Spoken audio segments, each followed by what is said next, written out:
As Crônicas de Nárnia é uma série de livros fantasiosos escrita por Clive Staples Lewis.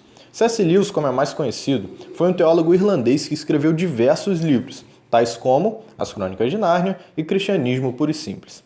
Mas não vamos falar sobre ele ou seus livros, e sim sobre um personagem específico, Edmundo Pevensey. Edmundo é o segundo dos 4 irmãos a entrar em Nárnia, precedido apenas por sua irmã, Lucy. Edmundo tem um encontro quase que imediato com a feiticeira, que o convida a subir em sua carruagem e oferece a ele um desejo. Este, por sua vez, escolhe um doce, manjar turco. Mal sabia o pobre rapaz que este seria o doce mais salgado que provaria em sua vida. A feiticeira então faz um pedido ao menino. Ela pede que ele leve seus irmãos até o seu palácio. Edmundo não gosta tanto da ideia, mas resolve acatar mediante a resposta de se tornar rei. A feiticeira não precisou de muito esforço, ela apenas atingiu o ponto fraco de Edmundo, a cobiça de seu coração. Ele não foi corrompido pela feiticeira, ele sempre teve um coração corrompido. Ao retornar ao seu mundo, Edmundo mente aos seus irmãos, dizendo que tudo era invenção de Lucy. E quando todos finalmente entram em Nárnia, Edmundo nem sequer se constrange, muito menos se arrepende.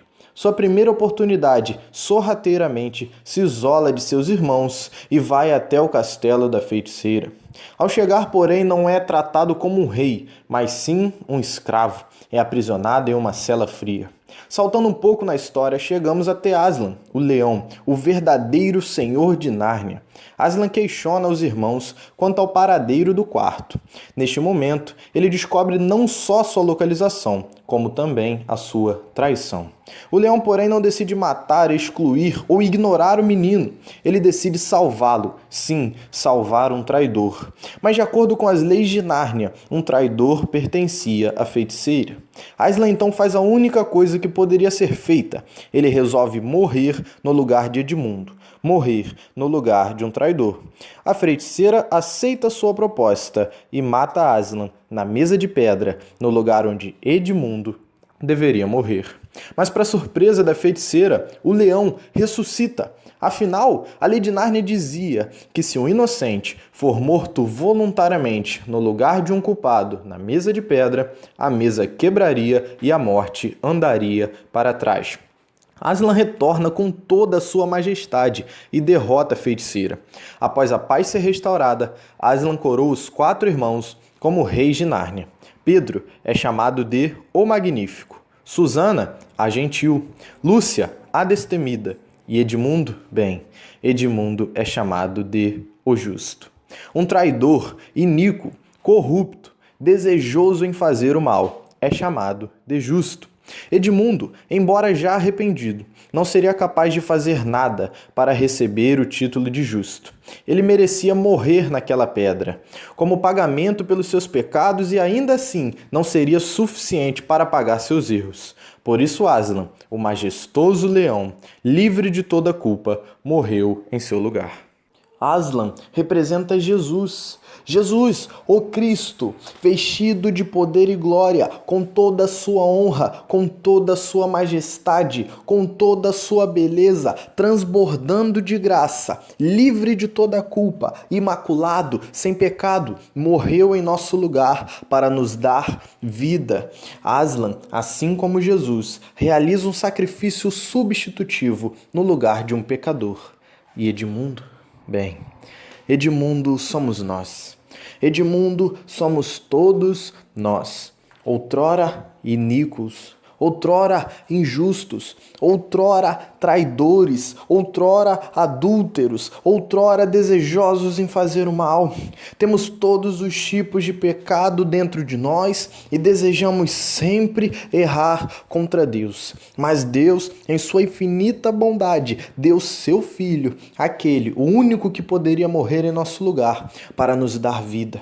Nós merecíamos estar no lugar de Jesus. Éramos nós que merecíamos estar naquela cruz, nós merecíamos morrer como preço pelo nosso pecado, pois o salário do pecado é a morte, já dizia Romanos 6:23, mas como a segunda parte do versículo diz, mas o dom gratuito de Deus é a vida eterna em Cristo Jesus, nosso Senhor. Pois bem, Cristo morreu para nos dar vida, nós somos pecadores, nós temos o coração voltado para fazer o mal.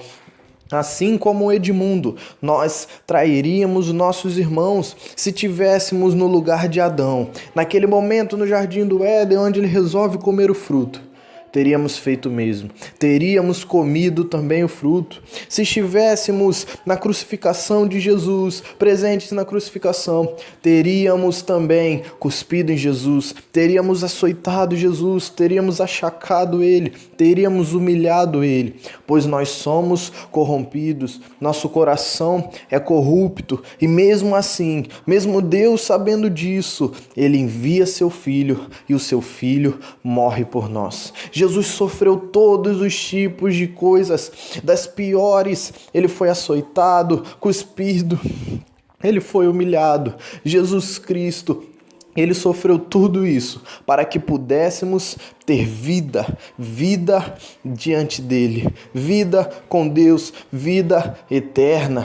E quando ele morreu, assim como Aslan naquela mesa de pedra, a mesa se quebra, a morte anda para trás, o véu se rasga e ali nós temos um acesso, um claro acesso ao Pai. Não precisamos mais de terceiros para nos comunicar com Deus, podemos simplesmente nos ajoelhar e falar com Cristo. E agora, a partir da morte de Cristo, por causa dela, nós podemos ser chamados de justos. Pecadores como nós, que sem Cristo não podemos fazer o bem, só queremos fazer o errado. E mesmo assim, somos chamados de justos, porque Cristo nos regenerou, porque Cristo morreu para nos dar vida, porque Cristo sofreu tudo aquilo que nós não poderíamos sofrer e ficar vivos. Merecíamos, porém, merecíamos sofrer, merecíamos morrer naquela cruz, mas se tivéssemos o feito, ainda assim iríamos para o inferno. Ainda assim, mesmo com nossa morte, nós iríamos queimar no fogo do inferno, pois não seria o suficiente. Então Cristo, o único que poderia fazer, morre em nosso lugar para que pudéssemos ter vida.